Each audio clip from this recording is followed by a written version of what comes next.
రూపాయలు రైతులు పక్కన పెట్టి మద్దతు ధర ఇచ్చారన్న జగన్మోహన్ రెడ్డి గారు. ఇలాగే మైకు పట్టుకొని 4000 కోట్లు ప్రతి సంవత్సరము పంట నష్టపోతే పంట నష్టపోయినందుకు పక్కన పెడతానన్నాడు జగన్మోహన్ రెడ్డి గారు. ఒక్క సంవత్సరమైనా పంట నష్టపోతే రైతులకు డబ్బులు ఇచ్చారా? 4000 కోట్లు ఏ సంవత్సరమైనా పక్కన పెట్టారా? ఏ రోజు పట్టించుకోలేదు. వీళ్ళ రాజశేఖర రెడ్డి గారి ఆశయాలు నిలబెట్టేది అన్న. రాజశేఖర రెడ్డి గారికి బిడ్డలంటే ప్రాణం. ఫీజు రీఎంబర్స్మెంట్ అయితేనేమి, వాళ్ళ ఉద్యోగాలు అయితేనేమి ఎన్ని చేశాడు రాజశేఖర రెడ్డి గారు. బిడ్డలను గుండెల్లో పెట్టుకున్నాడు రాజశేఖర రెడ్డి గారు. మరి జగన్మోహన్ రెడ్డి గారు ఏం చేస్తున్నారన్నా? ఫీజు రీఎంబర్స్మెంట్ ఎలాగో లేదు. ఫీజు రీఎంబర్స్మెంట్ ఇవ్వాల్సింది, స్కాలర్షిప్లు ఇవ్వాల్సింది. పాపం ఇప్పుడు బిడ్డల బిల్లులు కట్టగా ఎంతమంది సర్టిఫికెట్లు ఆ కాలేజ్ వాళ్ళే అట్టి పెట్టుకున్నారు. బిడ్డలు చదవాలా లేదా అర్థం కాని పరిస్థితిలో ఇప్పుడున్నారు. పోనీ ఉద్యోగాలు ఇస్తున్నారా అంటే ఇచ్చారన్నా? వచ్చాయమ్మా? ఉద్యోగాలు వచ్చాయా? ఇలాగే మైకు పట్టుకొని 5 సంవత్సరాల క్రితము జగన్మోహన్ రెడ్డి గారు చెప్పిన మాట, 2,30,000 ఉద్యోగాలు ఖాళీగా ఉన్నాయి ప్రభుత్వ శాఖలో, నేను అధికారంలోకి వచ్చిన 6 నెలల్లోనే అవి భర్తీ చేస్తానని చెప్పాడు జగన్మోహన్ రెడ్డి గారు. వచ్చినాయా? 5 సంవత్సరాలు పూర్తయిపోయింది. 2,30,000 ఉద్యోగాలు అప్పుడు ఖాళీగా ఉన్నాయి. ఈ రోజు వరకు కూడా 2,25,000 ఉద్యోగాలు ఇప్పటికీ ఖాళీగానే ఉన్నాయి. మరి 5 సంవత్సరాలు ఏం చేసినట్టన్నా జగన్మోహన్ రెడ్డి గారు? గుడ్డి గుర్రాలకు పలుదోమెరా? ఏం చేసినట్టు? ఏం చెప్పాడు జగన్మోహన్ రెడ్డి గారు? ప్రతి సంవత్సరము జనవరిలో సంక్రాంతి వచ్చినట్టుగా జాబ్ క్యాలెండర్ వస్తుంది అన్నాడు కదా. వచ్చిందన్నా? జగన్మోహన్ రెడ్డి ముఖ్యమంత్రి ఎన్ని సంక్రాంతులు వచ్చాయి, ఎన్ని సంక్రాంతులు పోయాయి? మరి జాబ్ క్యాలెండర్ ఎన్ని వచ్చాయి? 0 గుండు 0. ఏం చెప్పాడు జగన్మోహన్ రెడ్డి గారు? 23,000 డిఎస్సి ఉద్యోగాలు ఖాళీగా ఉన్నాయి, నేను భర్తీ చేస్తాను. చంద్రబాబు సిగ్గులేదా? 7,000కే నోటిఫికేషన్లు ఇస్తున్నామని ఆ రోజు తిట్టిపోశాడు జగన్మోహన్ రెడ్డి గారు. ఈ రోజుకి 5 సంవత్సరాలు అయింది. అదే 23,000 ఉద్యోగాలు ఇంకా ఖాళీగానే ఉన్నాయి. ఇప్పటికీ వేయలేదు నోటిఫికేషన్. ఆఖరిన ఇప్పుడు ఎలక్షన్లు 2 నెలలు ఉన్నాయనగా ఇప్పుడు 6,000తో ఒక దగా డిఎస్సి వేశాడు జగన్మోహన్ రెడ్డి గారు. మరి ఏమనాలి? దగా కాకపోతే ఏమిటిది? 5 సంవత్సరాలు ఏం చేశారు? ఈ ఆఖరిన 2 నెలల ముందు ఎలక్షన్ల ముందు మీరు వేస్తే ఇక పరీక్షలు ఎప్పుడు జరగాలి, ఆ బిడ్డలకు ఉద్యోగాలు ఎప్పుడు రావాలి? ఇది అయ్యేదా సచ్చేదా? కనీసం కుంభకర్ణుడైనా 6 నెలలు నిద్రపోతాడు, 6 నెలలు పనిచేస్తాడే. మరి జగన్మోహన్ రెడ్డి గారు ఏం చేశారు? 5 సంవత్సరాలు పెద్ద పెద్ద కోటలు కట్టుకున్నారు, అక్కడే బతికారు. వచ్చారన్నా ఎప్పుడన్నా జనాల దగ్గరికి? ఎప్పుడైనా వచ్చారా? అసలు ఆలోచన చేయండి అన్న. రాజశేఖర రెడ్డి గారు రెండోసారి ముఖ్యమంత్రి అయ్యాడు.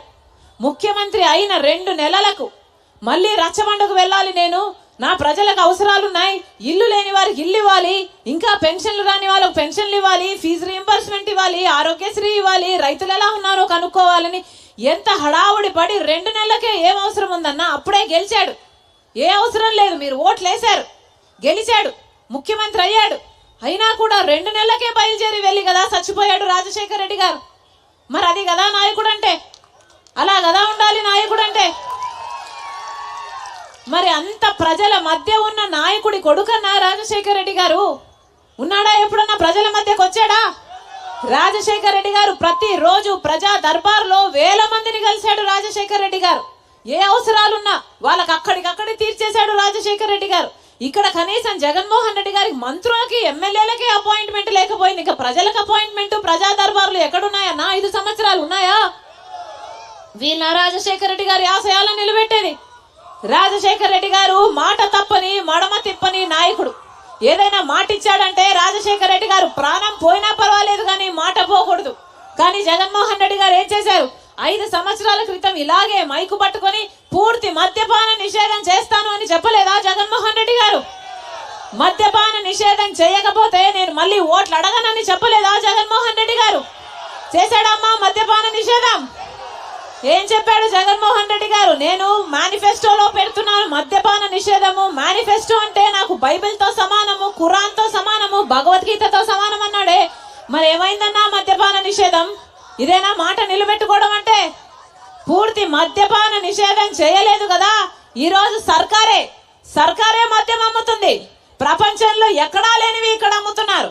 ఏమమ్ముతున్నారు? భూమట.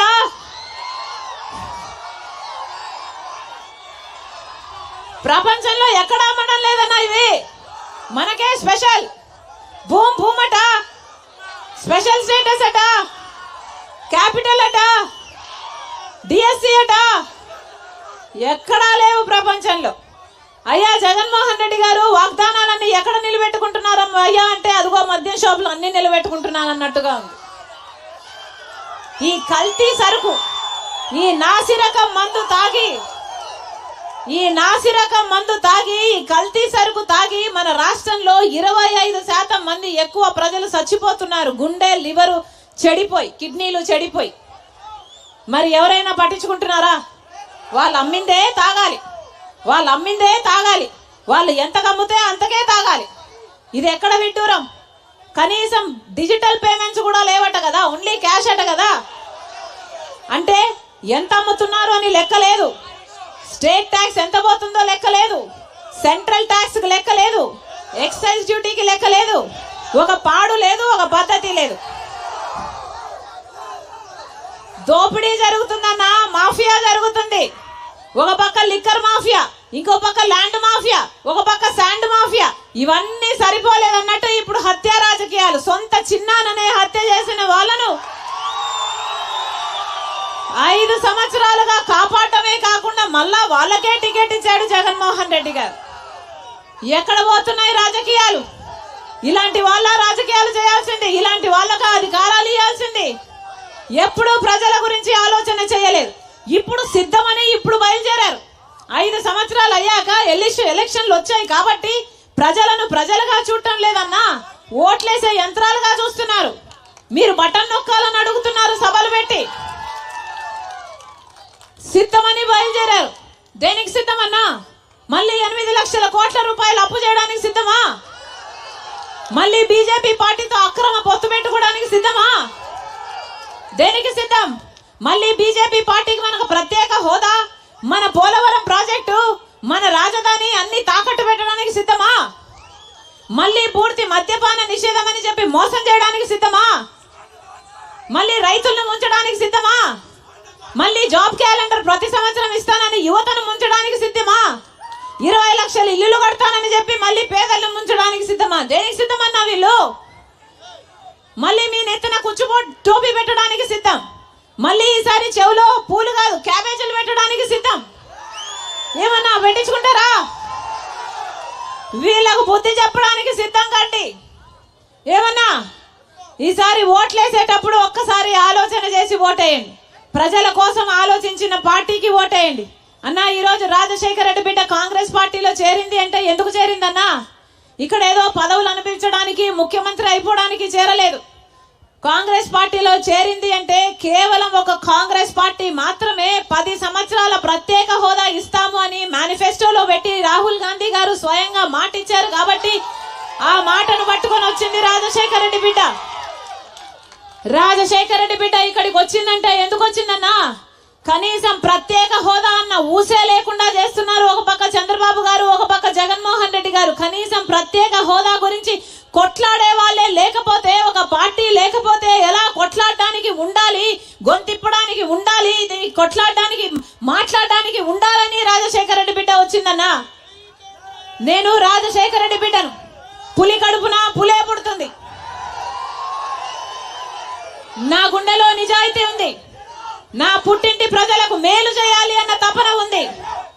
అవును, తెలంగాణ నాకు మెట్టి నీళ్ళైతే ఆంధ్ర నాకు పుట్టినిల్లు. తెలంగాణలో ఒక నియంతను దింపడానికి రాజశేఖర రెడ్డి బిడ్డ 3800 కిలోమీటర్లు పాదయాత్ర చేసింది. ఒక నియంతను అధికారంలో నుంచి దింపింది. ఇక్కడ అవసరం ఉంది కాబట్టి, నా పుట్టింటి ప్రజలకు అన్యాయం జరుగుతుంది కాబట్టి, ప్రత్యేక హోదా రాకపోతే మన బిడ్డలకు భవిష్యత్తే లేదు కాబట్టి కొట్లాడడానికి వచ్చింది రాజశేఖర రెడ్డి బిడ్డ. ప్రత్యేక హోదా వచ్చేంత వరకు రాజశేఖర రెడ్డి బిడ్డ ఇక్కడ నుంచి కదిలేదే లేదు. మీరు ఆశీర్వదించండి. రాజశేఖర రెడ్డి బిడ్డ మాటిస్తుంది, మీరు ఆశీర్వదించండి.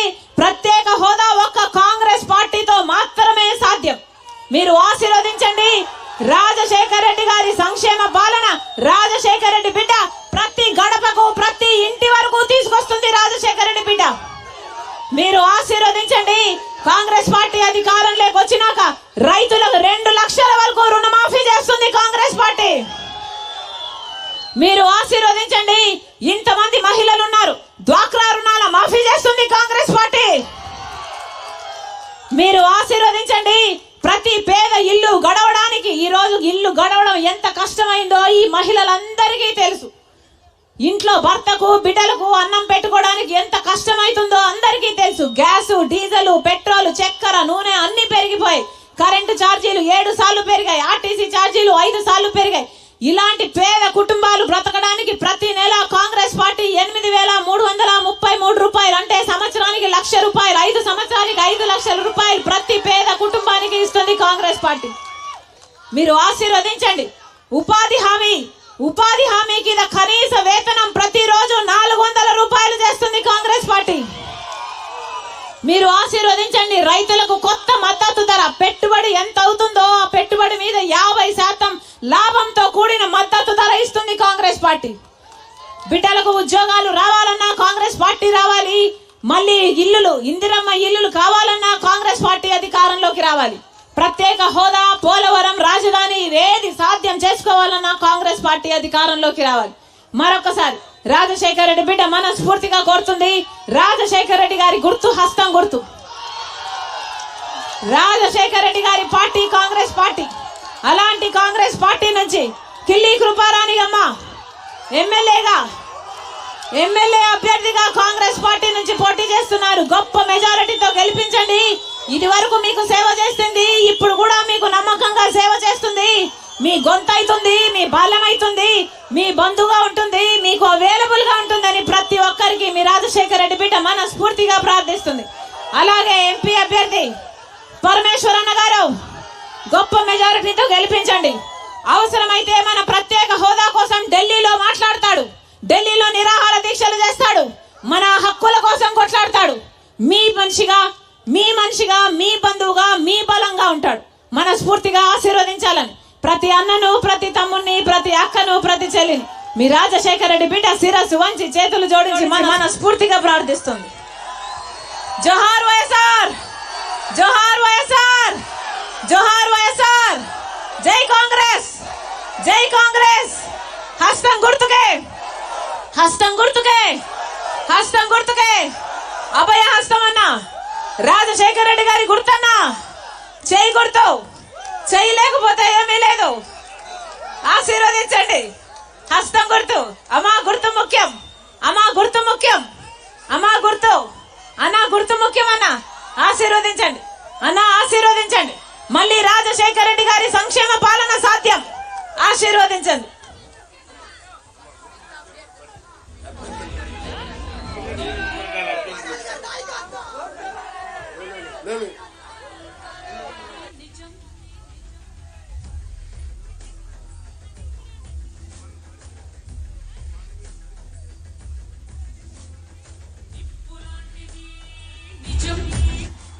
నీకున్న సంకల్పమది నిజం, వైఎస్ఆర్ ఆశయాలు నిజం, ఆ ఆశయాల బాట నడక నిజం,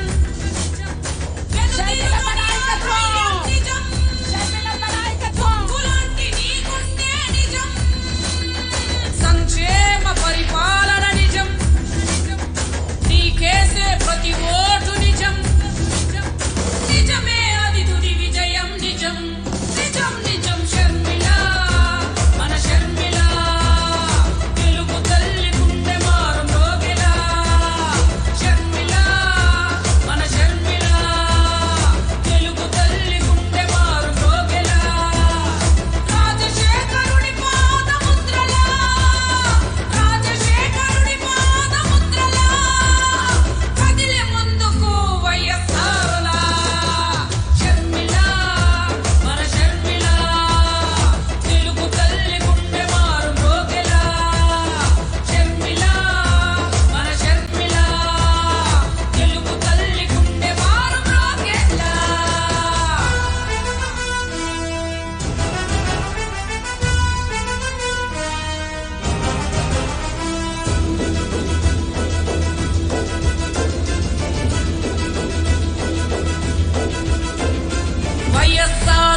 చేసే పోరాటం నిజం, నీవిచ్చే వాగ్దానం నిజం, నీ ఖాసైన వ్యక్తిత్వం నిజం.